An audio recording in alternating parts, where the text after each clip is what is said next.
सभी को नमस्कार। मैं आप सभी का बहुत बहुत स्वागत करती हूँ कक्षा 11 हिस्ट्री की ऑनलाइन क्लास में। और कक्षा 11 हिस्ट्री में आज हम मेसोपोटामिया की सभ्यता के बारे में थोड़ा सा जानेंगे, जिसमें कुछ बहुविकल्पीय प्रश्न हैं और ये आपकी परीक्षा के लिए भी महत्वपूर्ण है। तो हम इनको जान लेते हैं क्योंकि इम्पोर्टेंट क्वेश्चन है, तो हर परीक्षा के लिए ये महत्वपूर्ण है। तो हम जानते हैं कि ये इम्पोर्टेंट क्वेश्चन कौन कौन से हैं। देखिए, प्रश्न है कि मेसोपोटामिया की सभ्यता का सर्वाधिक प्रसिद्ध केंद्र कौन सा था। तो यहाँ पे 4 ऑप्शन दिए गए हैं, सुमेरिया, बेबीलोनिया, असीरिया या निन्वे। तो आपको याद रखना है यहाँ पे कि मेसोपोटामिया की सभ्यता का सर्वाधिक प्रसिद्ध क्षेत्र है वो बेबीलोनिया माना गया है।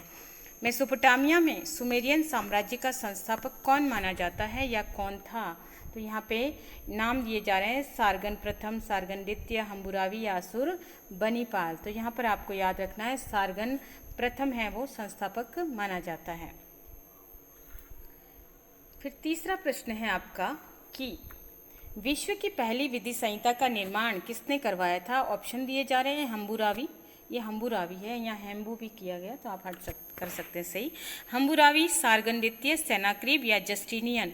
तो विश्व की पहली विधि संहिता का निर्माण करवाया था, उसमें उसका नाम था हम्बुरावी, यानी जो कि एमोराइट वंश का शासक था हम्बुरावी।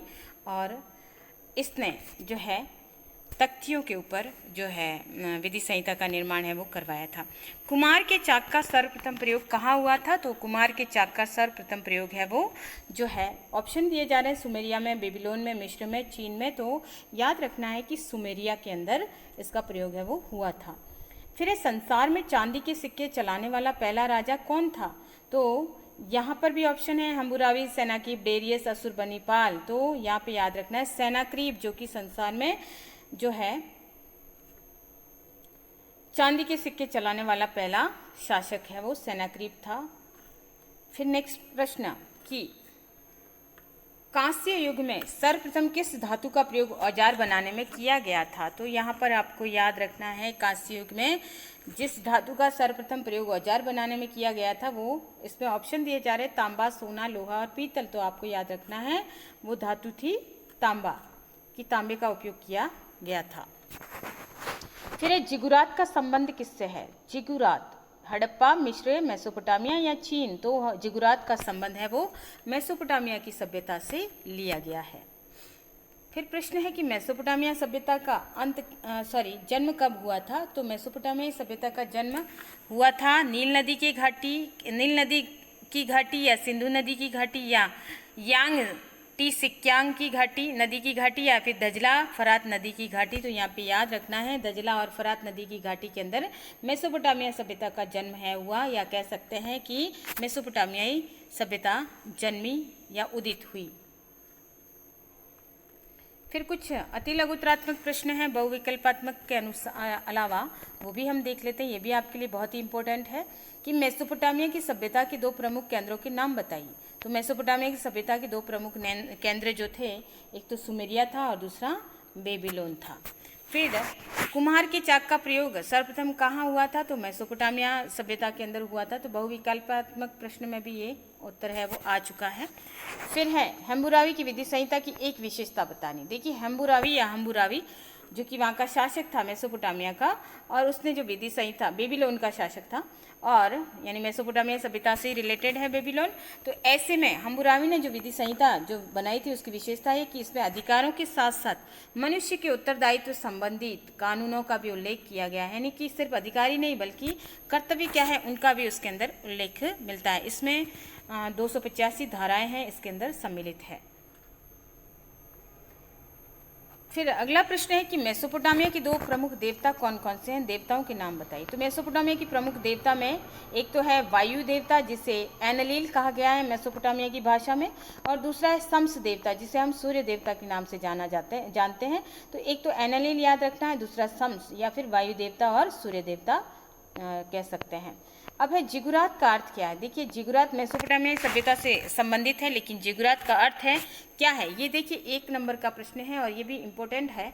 तो मेसोपोटामिया के लोग नगर की पहाड़ी पर मंदिर बनाते थे और इन मंदिरों को जिगुरात या जिगुरत कहा जाता था। यानी जो ऊंचाई पर जो बने हुए मंदिर होते थे और जो सीढ़ियाँ उस मंदिर तक जाती थी, तो उस मंदिर या उस सीढ़ीदार मंदिर जो काफ़ी ऊंचाई पर बना होता था उसे जिगुरात के नाम से जाना जाता था। फिर है मेसोपोटामिया में पित्तेसी किसे कहते हैं। देखिए, पित्तेसी से तात्पर्य है मेसोपोटामिया के जो मंदिर होते थे वो मंदिरों के जो पुजारी होते थे और साथ में जो शासन का कार्य भी संभालते थे, तो वे पित्तेसी कहलाते थे। यानी मेसोपोटामिया के प्रधान मंदिरों के वे पुजारी जो शासन का कार्य करते थे पित्तेसी कहलाते थे। फिर षट दार्शनिक प्रणाली का आविष्कार किस सभ्यता में हुआ था। तो षट दार्शनिक प्रणाली का आविष्कार याद रखना है मेसोपोटामिया की सभ्यता में हुआ था। फिर है वापस हम्बुरावी आ रहा है। तो हम्बुरावी कौन था, वो अपने किस उल्लेखनीय कार्य के लिए प्रसिद्ध है। तो हम्बुरावी है वो बेबीलोन का एक महान शासक था और वह बेबीलोन में पूर्व प्रचलित और अनेक नवीन कानूनों का संग्रह करवाने के लिए प्रसिद्ध है कि उसने एक नई कानून व्यवस्था या नई विधि संहिता वो लागू की गई थी और उसमें विभिन्न कर्तव्य और उत्तराधिकार या कह सकते हैं अधिकार संबंधी नियम है वो बने हुए थे और इसके अलावा दंड और कानून और कई प्रकार के व्यापार वाणिज्य संबंधी सिद्धांत वो सारे के सारे जो है हम्बुरावी की जो विधि संहिता है उसके अंदर सम्मिलित थे। मेसोपोटामिया में कांसे का प्रयोग कब प्रारंभ हुआ था, तो ये भी पूछा जाने वाला प्रश्न है, इंपॉर्टेंट है। तो मेसोपोटामिया में कांसे का प्रयोग आज से लगभग 3000 ईस्वी पूर्व में प्रारंभ हो गया था। लेखन का प्रयोग किस कार्य में होता था। लेखन का प्रयोग जो है मेसोपोटामिया के अंदर हिसाब किताब रखने के लिए किया जाता था, क्योंकि मेसोपोटामिया के लोग व्यापार वाणिज्य करते थे और साथ में हिसाब किताब को भी वो लिखना जरूरी समझते थे। फिर ड्रैगन कौन थे या डैगन कौन थे। तो ड्रैगन तो चीन से संबंधित हो जाता है। डेगन जो कि मेसोपोटामिया के देवता है। तो डेगन एक स्टेपी क्षेत्र के देवता माने जाते थे और एमोराइट समुदाय के लोगों ने डेगन के लिए मारी नगर में एक विशाल मंदिर भी बनवाया था। तो डेगन है वो मेसोपोटामिया के देवता माने जाते हैं। फिर मारी में राजाओं का क्या भोजन होता था। देखिए, मारी के राजाओं का भोजन जो है कि मारी के जो राजा होते थे वो भोजन में उनकी विविधता होती थी, जिसमें वो भोजन में रोटी, मांस, मछली, फल, जौ, अंगूर की शराब आदि भी खाते थे। इसके अलावा विभिन्न प्रकार के व्यंजन जो कि उनके प्रचलन में होंगे वो सब वो भोजन में लेते थे। अलाशिया क्यों प्रसिद्ध है। देखिए, अलाशिया अपने तांबे के लिए प्रसिद्ध है, क्योंकि यहाँ पे तांबा की धातु है वो पाई जाती है, तो अलाशिया इसलिए प्रसिद्ध है। फिर है मेसोपोटामिया की पहली पट्टिका का काल क्या बताया गया है। तो मेसोपोटामिया की पहली पट्टिकाएँ जो है आज से 3200 ईस्वी पूर्व है वो मिली थी, अब आज से 3200 ईस्वी पूर्व की मानी गई है। फिर ये बड़े प्रश्न हैं, लघुत्तरीय प्रश्न, लघुत्तरात्मक कह सकते हैं, ये भी आपके लिए इंपॉर्टेंट है। तो वापस हम पढ़ लेते हैं कि जिगुरात क्या है। तो इस पर संक्षिप्त टिप्पणी, जो ये 2 से अगर 3 नंबर का प्रश्न आता है तो आप क्या उत्तर लिखेंगे कि मेसोपोटामिया की सभ्यता के अंतर्गत नगर के संरक्षक देवता हेतु नगर के पवित्र क्षेत्र में एक मंदिर का निर्माण कराया जाता था, जिसे जिगुरत या जिगुरात कहा जाता था। यह मंदिर किसी पहाड़ी पर या ईंटों पर बने चबूतरे पर निर्मित किया जाता था और मंदिर के साथ ही कुछ अन्य भवनों का निर्माण भी होता था, जो भंडार गृह तथा कार्यालयों के रूप में प्रयुक्त किए जाते थे। ये भवन कई मंजिले होते थे। इन भवनों की ऊंची मंजिल पर देवता का निवास माना जाता था तथा यहाँ बैठकर ज्योतिषियों द्वारा ग्रह और नक्षत्रों का अध्ययन भी किया जाता था। तो जो मेसोपोटामिया में जो ऊंचाई पर बने हुए पहाड़ी पर बने हुए जो मंदिर होते थे उन्हें जिगुरात कहा जाता था। हमें भी हिंदुस्तान के अंदर भी ऐसे कई मंदिर है जो कि ऊंचाई पर बने होते हैं। पहाड़ी इलाकों में बहुत सारी सीढ़ियों के माध्यम से उनमें चढ़ा जा सकता है, तो उस आधार पे उनको वो लोग उसे जिगुरात का नाम देते थे। फिर हम्बुरावी की विधि संहिता ने आधुनिक संविधान को जन्म दिया। स्पष्ट कीजिए, या हम्बुरावी कौन था, इसके बारे में जानकारी दीजिए। तो हम्बुरावी की विधि संहिता का परिचय दीजिए। तो हम्बुरावी की विधि संहिता क्या थी उसको भी हम समझते हैं कि हम्बुरावी जो कि आज से सम्राट हम्बुरावी 2123 से 2081 ईस्वी पूर्व बेबीलोन का एक महान शासक था और उसने एक वृहद कानून संहिता का निर्माण करवाया, वृहद यानी बड़ी, और उसने बेबीलोन में प्रचलित कानूनों को संकलित करवाया और स्वयं कई उपयोगी कानून बनाकर उन्हें 285 धाराओं के रूप में एक विशाल पत्थर की शिला पर उन्हें अंकित करवाया ताकि हर कोई उसे पढ़ सकता था, उसे समझ सकता था। इसे 8 फुट ऊंचे पत्थर के ऊपरी भाग में कानून खुदे गए थे। ये कानून जिसमें विवाह, चोरी, हत्या आदि से संबंधित थे। हम्बुरावी की इस कानून संहिता का ऐतिहासिक दृष्टि से विशेष महत्व है और इसे संसार की सबसे पहली लिखित विधि संहिता मानी जाती है। तो ये इम्पोर्टेंट है। ये 3 नंबर का प्रश्न तो आपका अवश्य ही बनता है।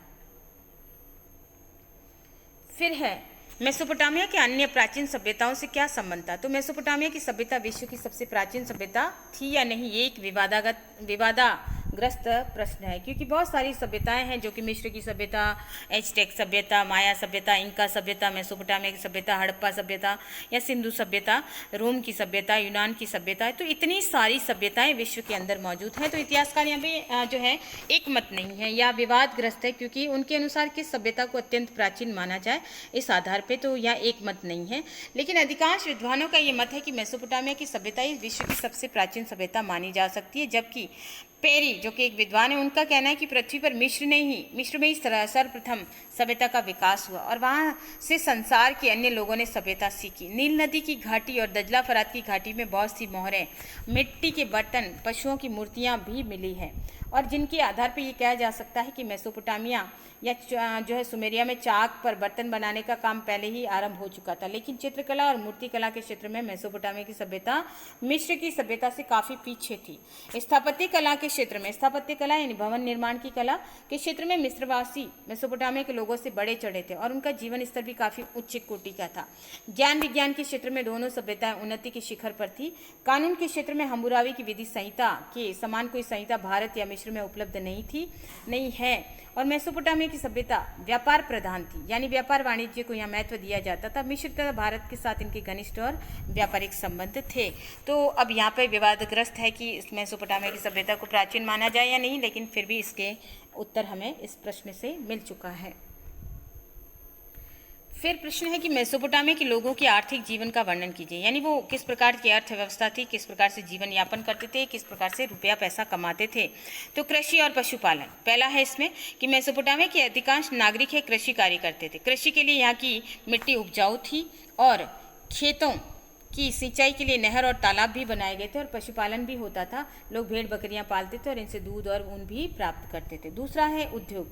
मेसोपोटामिया के लोग हैं अनेक प्रकार के उद्योग वगैरह करते थे। धंधे, मेसोपोटामिया के निवासी सन और भेड़ के बाल से कपड़े तैयार, सन जो कि एक प्रकार की फसल होती है, जूट जिसे कह सकते हैं, जूट जैसी, भेड़ों के बाल से कपड़े तैयार करते थे। सूत काटना, कपड़े बुनना, रंगना, मूर्तियां बनाना, सोने चांदी लकड़ी के सामान तैयार करना आदि मेसोपोटामिया के लोगों की जीविका के प्रमुख साधन हुआ करते थे। फिर है व्यापार। तो यहाँ के निवासी बड़े पैमाने पर विदेशी व्यापार करते थे और वे पत्थर, लकड़ी, सोना, चांदी, अन्य धातु विदेशों से मंगवाते थे और उनके बदले में अनाज भेजते थे, यानी खाड़ी पार देशों से, जिसमें ईरान या अन्य देशों से ये सामान मंगवाते थे और बदले में वो अपनी सामग्री उनको दिया करते थे।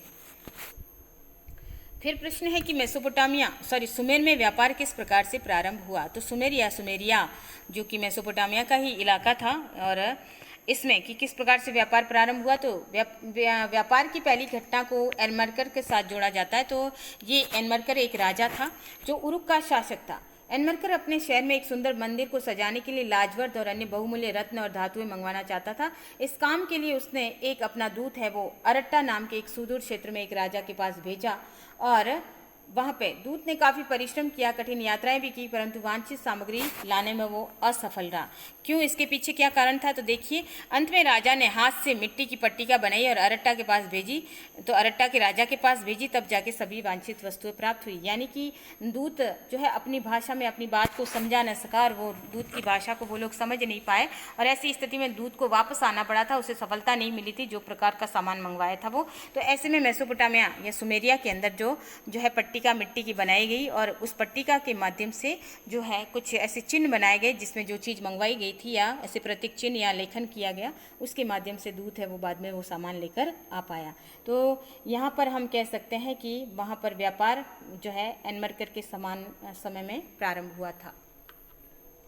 फिर अबू सलाबिक नगर की खुदाई जो है पुरातत्वविदों को इसमें क्या क्या प्राप्त हुआ था। तो अबू सलाबिक जो छोटा सा एक कस्बा है, ये कस्बा लगभग 2500 ईस्वी पूर्व में लगभग 10 हेक्टेयर जमीन पर बसा हुआ था। इसकी आबादी 10,000 से कम थी। इसकी दीवारों की रूपरेखा की ऊपरी सतहों को सर्वप्रथम खरोच कर निकाला गया था, यानी गहराई के साथ खोदा गया था।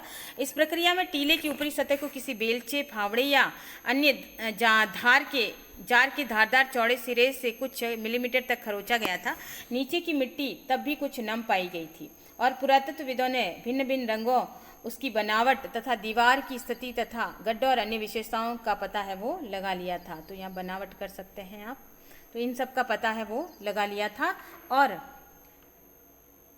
जिन थोड़े से घरों की खोज इस खुदाई के दौरान की गई थी उन्हें खोद कर निकाला गया और पुरातत्वविदों ने पौधों और पशुओं के अवशेषों से प्राप्त करने के लिए टनों मिट्टी की छानबीन की और इसके चलते उन्होंने पौधों और पशुओं की अनेक प्रजातियों का पता लगाया। यानी विभिन्न प्रकार के कंकाल अवशेष भी उनको प्राप्त हुए। उन्हें बड़ी मात्रा में जली हुई मछलियों की हड्डियां भी मिली जो कि बुहार कर बाहर गलियों में डाल दी गई थी। यानी कि वो मछली भोजन करते थे और पकाकर खाते थे, इसके बारे में जानकारी मिली। और वहाँ गोबर के उपलों के लिए हुए ईंधन में से कुछ निकले हुए दाने भी निकले या रेशे भी निकले। तो उपलों का यानी वो कंडे या उपले बनाते थे और उसे वो चूल्हे के लिए काम में लेते होंगे। इससे उस स्थान पर रसोई घर होने का पता चलता है कि वहाँ जले हुए जो चीज़ें मिली है या दाने मिले हैं, रेशे मिले, उस आधार पर इतिहासकार ऐसा कहते हैं कि वहाँ पर वो रसोई बनाते होंगे। घरों में रहने के कमरे कौन से थे ये जानने के संकेत बहुत कम मिले हैं। वहाँ की गलियों में सूअरों और छोटे बच्चों के दांत भी पाए गए, यानी वो सूअर भी पालते होंगे और सूअर के छोटे बच्चों के दांत वो पाए गए हैं। तो इससे पुरातत्वविद ये निष्कर्ष निकालते कि किसी मेसोपोटामियाई नगर में यहाँ छोटे सूअर भी घूमा करते होंगे। वस्तुतः घर के तो आंगन के नीचे जहाँ किसी मृतक को दफनाया गया था सूअर की कुछ हड्डियों के अवशेष भी मिले। इससे प्रतीत होता है कि व्यक्ति के मरणोपरांत जीवन में खाने के लिए सूअर का कुछ मांस भी रखा जाता होगा, यानी वो सूअर का मांस है वो खाते होंगे। पुरातत्वविदों ने कमरों के फर्श को बारीकी से अध्ययन करके ये जानने के लिए पता किया कि घर के कौन से कमरों पर पोपलार या लंबा पतला पेड़ जो लट्ठों, खजूर की पत्तियों और घास फूस की छतें थी, कमरे से बिना जो है छत के खुले आकाश के नीचे थे। तो इस प्रकार से उन्होंने हर चीज़ को जानने का प्रयास है वो किया कि किस प्रकार से घर होते थे, किस प्रकार से वो घास फूस की छतें हैं वो किससे बनाते थे। तो वो पोपलार के वृक्ष से जो भी घास फूस या लकड़ियाँ मिलती थी उससे वो अपने जो है घर या दालान या कमरे बना लिया करते थे। अब यहाँ पे देखिए बहुत ही इंपॉर्टेंट क्वेश्चन है आपका और ये जो है कम से कम 7 से 8 नंबर का प्रश्न है, निबंधात्मक प्रश्न है। तो गणित के क्षेत्र में मेसोपोटामियाई लोगों की क्या देन थी? तो गणित के क्षेत्र में मेसोपोटामिया की देन, मेसोपोटामिया के निवासी 60 की इकाइयों में गणना किया करते थे और उनकी गणना प्रणाली षट दार्शनिक प्रणाली कहा जाती है। और उन्होंने 1, 10 और 60 के लिए विशेष चिन्हों का प्रयोग है वो किया था। वे अंकों को अपनी आवश्यकता अनुसार दोहराते थे और वे अगर 2 लिखना चाहते थे तो एक अंक को 2 बार लिखते थे। यानी अगर उनको 2 लिखना होता तो 1 और 1 ऐसे करके वो 2 करते थे। तो इस प्रकार से वो अपनी बात है वो लिखते थे या लेखन उनकी ऐसे हुआ करता था। यदि 20 लिखना चाहते तो 10 के अंक को 2 बार दोहरा देते थे। यदि भी उनके द्वारा खोजी गई 60 पर आधारित ये गिनती अब कहीं भी प्रयोग में नहीं लाई जाती है, लेकिन हम जानते हैं कि समय का विभाजन कैसे, जैसे कि उन्होंने किया है मेसोपोटामिया निवासियों ने कि 60 सेकंड को 1 मिनट में और 60 मिनटों को 1 घंटा बनाने के लिए षट दार्शनिक प्रणाली का ही उन्होंने प्रयोग किया है। मेसोपोटामिया वासियों ने रेखा गणित के कुछ सिद्धांत बनाए जो आज भी विद्यार्थियों को पढ़ाए जाते हैं। तो मेसोपोटामियाई निवासियों ने जो है काफ़ी कुछ दिया है। एक तो लेखन प्रणाली या कह सकते हैं गणना और घड़ी या जो है उसके तरीके वो हमें दिए हैं। तो ये इस प्रकार से मेसोपोटामिया को विश्व की बहुत देन है।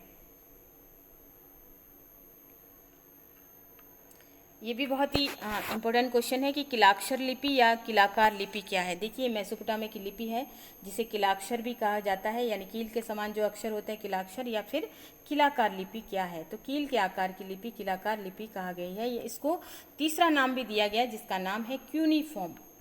ठीक है, क्यूनीफॉर्म भी इसको कहा जाता है, यानी खूंटी के आकार के जो शब्द होते हैं तीखे, खूंटी यानी इस प्रकार से खूंटियाँ जो पहले लगाई जाती थी वो।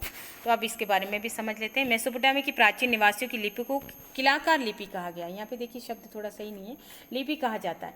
ये लिपि सुमेर के लोगों द्वारा बनाई गई। इस लिपि को कील या नहनी जैसे तंज औजार से चिकनी मिट्टी की पहियों पर लिखते थे जिसे बाद में आग में पकाया जाता था। इसमें विचारों को प्रकट करने के लिए चित्रलेख, चिन्हों, संकेतों और चित्रों का प्रयोग किया जाता था। बस यहाँ पे आपको ये ध्यान रखना है कि किलाक्षर लिपि की विशेषता ये थी कि चित्रों के माध्यम से, संकेत चिन्हों के माध्यम से जो है शब्दों को उकेरा जाता था और फिर उसे समझने का प्रयास किया जाता था। हेनरी लॉलिंसन नामक अंग्रेज अधिकारी ने पूरी 12 वर्षों की कड़ी मेहनत के बाद पढ़ने में इसको सफलता पाई और उनकी सफलता से मेसोपोटामिया की सभ्यता के बारे में हमारी जानकारी में काफ़ी वृद्धि हुई है। फिर और इम्पोर्टेंट क्वेश्चन आ जाता है कि गिलगेमिश महाकाव्य क्या है। देखिए ये भी बहुत ही इम्पोर्टेंट क्वेश्चन है और मिनिमम 4 नंबर का क्वेश्चन है, ये बनता है आपका। तो गिलगेमिश महाकाव्य किस प्रकार मेसोपोटामिया संस्कृति में शहरों के महत्व पर प्रकाश डालता है। तो देखिए मेसोपोटामिया वासी शहरी जीवन को महत्व देते थे और जहां अनेक समुदाय और संस्कृतियों के लोग हैं वो साथ में रहा करते थे। युद्ध में शहरों के नष्ट हो जाने के बाद वे अपने काव्यों के माध्यम से उन्हें याद भी किया करते थे, यानी काव्यात्मक ग्रंथ लिखे जाते थे। मेसोपोटामिया वासियों को अपने नगरों पर इतना गर्व था कि इस बात का सर्वाधिक मर्मस्पर्शी वर्णन हमें गिलगेमिश नामक महाकाव्य के अंदर मिलता है। महाकाव्य जिसे गेय कह सकते हैं, जिसे गाया जा सकता है श्लोकों के रूप में। और इसके अलावा ये काव्य 12 पट्टिकों पर लिखा गया था। ऐसा कहा जाता है कि गिलगेमिश ने अमरकर के कुछ समय बाद उरुक नगर पर शासन किया था और वो एक महान योद्धा था गिलगेमिश, और उसने सुदूर तक देशों तक अपने राज्य को अधीन कर लिया था या दूसरे राष्ट्रों को अधीन कर लिया था। लेकिन उसे अपने उस समय जब गहरा झटका लगा, जब उसका परम वीर मित्र जो है अचानक से युद्ध भूमि के अंदर मारा गया या वीर गति को प्राप्त हुआ, इससे वो बहुत ही निराश हो गया और इससे दुखी होकर वह अमरत्व की खोज में निकल पड़ा। वो चाहता था कि मैं अमर हो जाऊं या मेरे पास जो रिश्तेदार वगैरह है उन सबको भी मैं अमर कर दूं, क्योंकि उसे मरने का दर्द है, उससे झेला नहीं गया उसके मित्र के मरने का। उसने सागरों महासागरों को पार किया, यानी लंबी यात्राएं की, उसने दुनिया भर का चक्कर लगाया। जहां तक गया वो शांति की खोज में निकल पड़ा, मगर उससे अपने साहसिक कार्य में सफलता नहीं मिली। हार कर गिलगेमिश एक दिन अपने नगर उरुक नगर लौट आया और वहाँ जब वह अपने आप को सांत्वना देने के लिए नगर की चार दीवारी के पास में टहल रहा था, तभी उसकी नज़र उन पक्की ईंटों पर पड़ी जिनसे नगर की नींव डाली गई थी, और वह भाव विभोर हो उठा, यानी वो उसकी आंखों से झरझर आंसू बहने लगे। क्योंकि इस प्रकार उरुक नगर की विशाल प्राचीन दीवार पर आकर उस महाकाव्य की लंबी वीरतापूर्व और साहस भरी कथा का अंत हो गया। यानी वो इसलिए रोया या उसकी आंखें इसलिए भर गई कि जहाँ नींव डाली गई थी उस नींव में उसका नाम लिखा हुआ था और उसकी उपलब्धियों का वर्णन किया गया था, उसकी गाथाएं लिखी गई थी। तो इस आधार पे उसे लगा कि जिस प्रकार से मेरा मित्र मर गया है उसी प्रकार से एक दिन मैं मर जाऊंगा, लेकिन मैंने इतना विशाल जो साम्राज्य खड़ा किया है, इतने राजमहल वगैरह जो मैंने बनाए हैं, मैं मर गया तो क्या हुआ, मेरी कीर्ति अमर रहेगी और साथ में मेरे आने वाले वंशज, मेरे उत्तराधिकारी मेरे इस साम्राज्य का भोग करेंगे, मेरे इस साम्राज्य का फायदा उठाएंगे, उस पर ऐशो आराम वाली जिंदगी जो है वो जिएंगे। तो इस प्रकार से उसका मन है वो जो है अंत में उसे शांति मिल जाती है और महाकाव्य की लंबी वीरतापूर्वक साहस भरी कथा का अंत हो गया।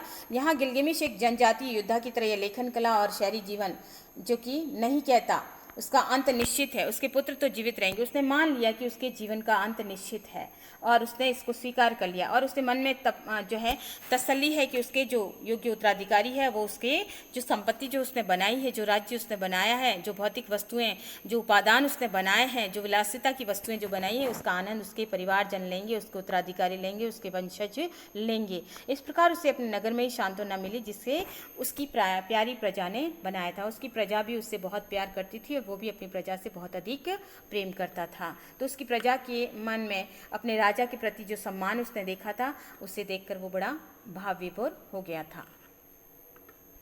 फिर बेबीलोन शहर के बारे में या बेबीलोन के विषय में आप क्या जानते हैं? तो बेबीलोन दक्षिण कछार के एक सूरवीर नेबो पोलास्तर नामक शासक था ने बेबीलोनिया को 625 ईस्वी पूर्व में असीरियाई आधिपत्य से मुक्त किया था। उसके उत्तराधिकारियों ने उसके राज्य क्षेत्र के ऊपर का विस्तार किया और बेबीलोन में भवन निर्माण की परियोजनाएं पूरी की।